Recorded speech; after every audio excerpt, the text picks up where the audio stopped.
Guys thank you so much for your love and support. Hello everyone, मैं हूं निकुंज तोमर।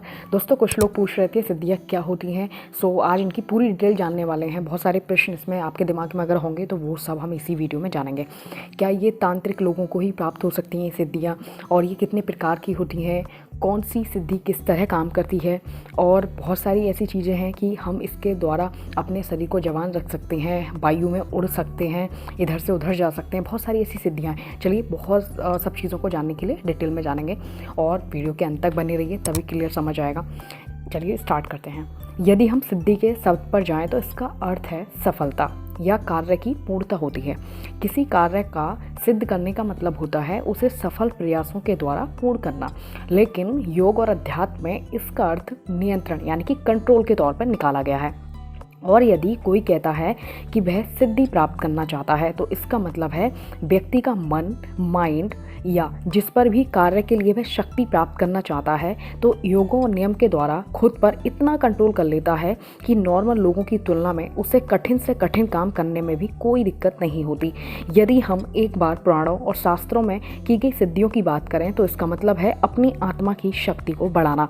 क्योंकि हम सभी जानते हैं यदि कोई व्यक्ति अपनी शक्ति को बढ़ा लेता है, आत्मा की शक्ति को बढ़ा लेता है, उसके बल को बढ़ाता है, तो उसकी जो शारीरिक और मानसिक क्षमता जो हो जाती है बहुत सक्षम हो जाती है, कमाल की हो जाती है कि वह आसानी से हवा में उड़ सकता है, वह इधर से उधर जा सकता है, बहुत अपने आप को कह सकते हैं कि दूसरों के सामने छिपा सकता है, एक रूप से दूसरे रूप को बदल सकता है। इस तरह की सिद्धियाँ उसे प्राप्त हो जाती हैं।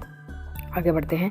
कुछ लोग इस तरह मानते हैं कि ये जो सिद्धियाँ होती हैं ये तांत्रिक विद्या का हिस्सा हैं, लेकिन आपको बता दूं ऐसा बिल्कुल नहीं है। और कुछ लोग ऐसा समझते हैं कि इन्हें कोई तांत्रिक व्यक्ति ही पा सकता है, वो भी नहीं है। कोई सामान्य मनुष्य अगर योग और साधना करता है बहुत तो वो भी उसको पा सकता है। ठीक है, आगे बढ़ते हैं। आत्मा के बल से कोई भी मनुष्य इसे प्राप्त कर सकता है, बस उसके अंदर उसकी जो क्षमता है वो होनी चाहिए कि मैं इसे प्राप्त कर सकता हूँ, बस वही इंपॉर्टेंट है।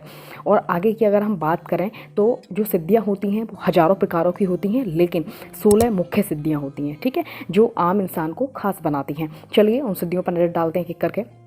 पहले बात करते हैं वाक सिद्धि की। जब किसी इंसान को ये सिद्धि प्राप्त हो जाती है तो वो ऐसा सिद्ध पुरुष बन जाता है कि उसके द्वारा बोले गए सभी शब्द अलौकिक शक्तियों से भरे होते हैं। शब्द इतने प्रभावशाली होते हैं कि किसी को श्राप या वरदान देने पर वे शब्द अपना असर जरूर दिखाते हैं।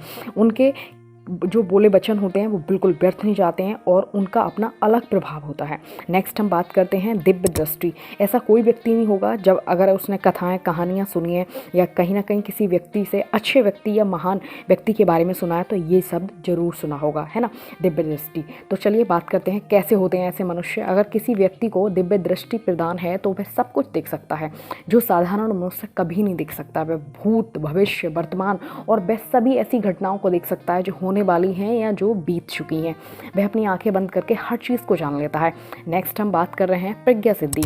इस सिद्धि से जो प्राप्त मनुष्य होता है उसकी मेमोरी पावर इतनी स्ट्रांग हो जाती है कि उसे ब्रह्मांड की हर चीज़ का ज्ञान होने लगता है। वह हर चीज़ को रिकॉल कर सकता है। उसका जो कह सकते हैं जो ब्रेन की क्षमता होती है वो इतनी सूक्ष्म, जो हमारे अंदर क्षमता होती है वो भी इतनी खुल जाती है कि वह ब्रह्मांड के एक एक कण को जान सकता है, ये समझ लीजिए। आगे बात करते हैं कायाकल्प। इसका अर्थ है शरीर में बदलाव आना। इससे सिद्ध पुरुष जो होता है उसकी शक्तियाँ समय के साथ कमज़ोर नहीं होती हैं, शरीर कमज़ोर हो जाता है, लेकिन अगर वो इसमें सिद्धि प्राप्त कर लेता है तो वो मनुष्य अपने शरीर को बिल्कुल जवान और आकर्षक बना सकता है। उसका एक एक हिस्सा नया बनने लगता है। नेक्स्ट है दूर श्रवण शक्ति। इस शक्ति के प्राप्त होने के बाद उस इंसान की सुनने की क्षमता असीमित हो जाती है। वह व्यक्ति भूत, भविष्य तथा वर्तमान में घटित हुई बातचीत या आवाज़ को सुन लेता है। केवल इतना ही नहीं, उसमें एक रुई गिनने तक की सुनने की क्षमता जाती है। तो आप आइडिया लगा सकते हैं कि कितनी सूक्ष्म सुनने की क्षमता उसकी हो सकती है। नेक्स्ट हम बात कर रहे हैं जलगमन। इससे प्राप्त व्यक्ति पानी के ऊपर चल सकता है। नेक्स्ट है वायुगमन। इससे सिद्धि प्राप्त व्यक्ति उसका जो पूरा कंट्रोल होता है वो वायु पे कर लेता है। वह न केवल अपने शरीर को हल्का करके हवा में उड़ा सकता है बल्कि अपने शरीर को सूक्ष्म धारण करके बहुत सूक्ष्म बना के एक स्थान से दूसरे स्थान जा सकता है, एक लोक से दूसरे लोक जा सकता है और कुछ ही पल में इधर से उधर हो सकता है। नेक्स्ट है अदृश्यकरण की शक्ति। इसमें अगर कोई व्यक्ति सिद्धि प्राप्त कर लेता है तो वो किसी की नज़र में नहीं आता, वो इतना सूक्ष्म हो जाता है कि सामान्य लोग उसको देख भी नहीं सकते। नेक्स्ट हम बात कर रहे हैं बिसो का। इसमें सिद्धि प्राप्त मनुष्य अपना रूप बदलने की इतनी ज़बरदस्त क्षमता आ जाती है कि वह कैसे भी अपना रूप बदल सकता है और 2 मिनट में ही 1 मिनट में ही अपनी पहचान को छिपा सकता है। नेक्स्ट हम बात कर रहे हैं देव क्रिया दर्शन।